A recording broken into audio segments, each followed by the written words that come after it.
What is up, everybody? Welcome back to the Burndown YouTube channel. So today is actually Saturday, so we've got plenty of time to spend with our friend the Maliboom right here. So we are still working on the 480E install. If it seems like there's a million episodes on it, it's because there is. We've been just doing it little by little. So today is one of those days where we should make some big progress because I get all day to have some fun. So to recap real quick, we have the transmission in place, sitting in the car. Let me open this up for you guys in case you're new to this. We got the transmission sitting in place. We have the cross member in. We checked our angle of the driveline. Everything is perfect.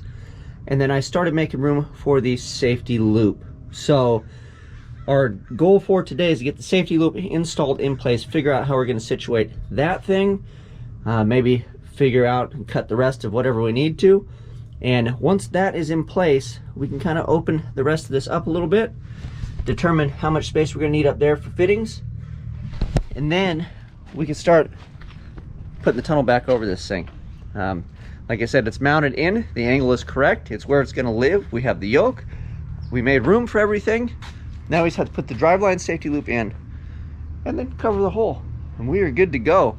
After that, I believe we're gonna have to cut the drive shaft down. I have a drive shaft already with 1320 or 1350 U-joints on it, and then that new yoke will go right in. We'll just have to do a driveline cut, and then this thing should be rock and roll. We can move on to the next project. So I will show you guys how we tackle the safety loop and patching this thing back in. Old patchy patch over here. So let's get rolling.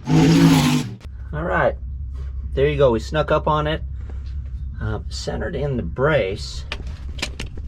With the pullout that we've got, we are looking, so say that's center, right? Let's just eyeball it. So 6 is back here, so that puts me well within spec. And I like that it's between that brace. And everything's touching, it's kind of obviously wedged in there. So let me figure out moving forward.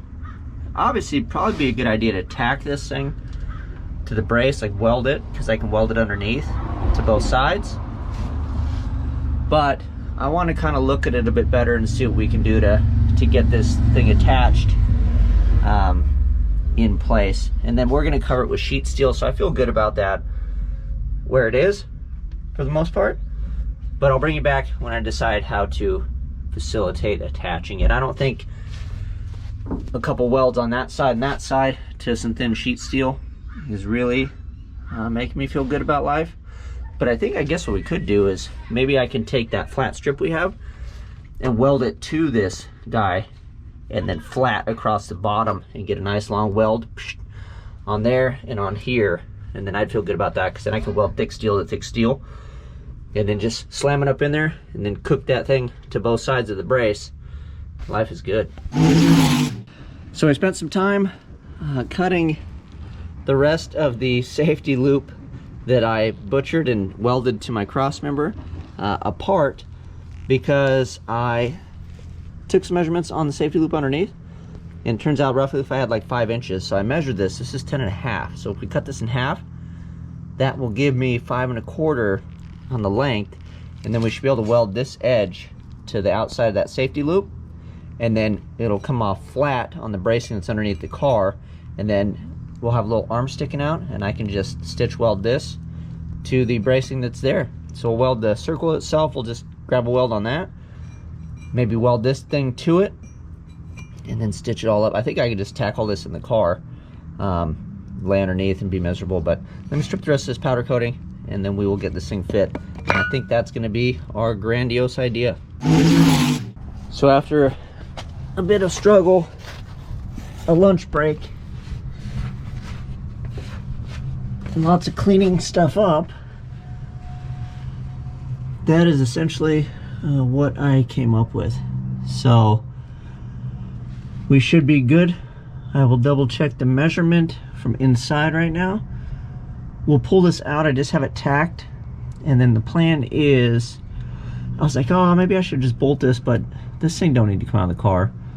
So I'm going to pull it out. We're going to weld the metal straps to the sides, top and bottom, because if I thought about just ripping it right here, sticking it to there and sticking it here, but I wouldn't be able to get the top side. So we'll pull it out. I'll weld this top and bottom, and then we'll wedge it back in here like so, and then we're going to stitch weld this to that cross member. So that'll tie everything back together, gives me my safety loop, and then we are looking good. I even put the string of dare back on, but I had to take it off when I was trying to weld it or whatever, so we're nice and centered in the loop. Let's take one last look. Measurement. Get the string of dare in place. Let's eyeball her. We got it on center, 6 is to the edge, so we're well within the 6-inch deal, even if we move it in or out a bit. So that is good. It's centered in my deal. I did weld it. I've got it pushed up with the jack so everything is flush. And that is rock and roll, boys and girls. Let me go get this thing tacked in and I'll give you a look at it. Trying to get under there and film and stuff my helmet and life struggle. We'll just bring you back and I'll show you what we actually ended up with. So home stretch, let me go tack this in, or stitch it, I should say. Fresh out of the oven, boys. So we just stitched it all the way around both sides. This is welded top and bottom. Still a little toasty. I kept having to hit it because all the grease likes to catch fire, but all in all, string of dare is there. It is centered. This thing is in, and we have a driveline safety loop.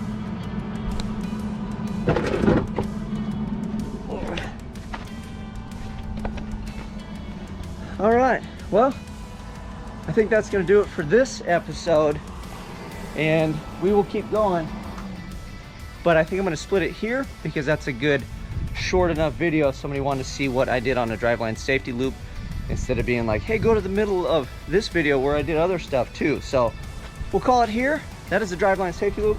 Let's take a jump aside. I'll show you what it looks like. Bam, there she is. So that thing is welded up, welded in.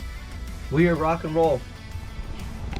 That's gonna do it for the driveline safety loop. Now it's just a matter of covering that big gaping hole, making sure we got some room for those fittings, then pulling this transmission out and sending it all the way to Tampa Performance in Florida so my boy Ryan can work his magic. You guys know what to do. Like, subscribe, share. Till next time, I'm out.